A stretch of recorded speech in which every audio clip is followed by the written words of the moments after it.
I was asked this question in response to something else that I was doing, and I still want to answer. Here are my personal feelings and opinions about Tom Holland's Spidey. So let's go. Unless you're new here, you know, because I've not been shy about my feelings about Tom Spidey. He's not my favorite, actually my least favorite. But I'm willing to talk about it again, and I will be including No Way Home in this overall analysis. My biggest overall complaint is that his Spider-Man is not self-sufficient. All of his things were handed to him, and he just used them. And then a lot of his choices all ultimately end up being the right ones, even if it's a roundabout reason. And like, the one of the biggest things about any regular Peter Parker, like the staples of his character, is that he is well and truly alone. Because he knows that in order to keep the people that he loves safe, he has to be away from them, both as Peter and as Spidey. He's fully aware. He's often alone, often doing things by himself, often figuring things out for better or for worse. But like Tom Spidey doesn't really do that. He doesn't seem to really care who knows his identity.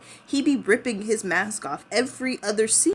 And it seemed like the stakes didn't really matter to him until May died. Like, this is including after Tony died. It just, nothing seemed to matter.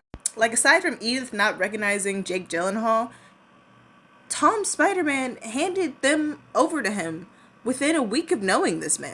Tony's final gift, he just gave away to a stranger, to a guy. He knew how powerful they were. He was messing with them the whole time, and he just... And forgive me if I'm misremembering this part, because I have not watched the movie since the first time I watched it. But wasn't he only trying to get rid of Edith because he wanted to date Zendaya? Michelle? Like, wasn't that the whole plan, just so that he could be a real boy and date a girl? He just gave away all of his stuff?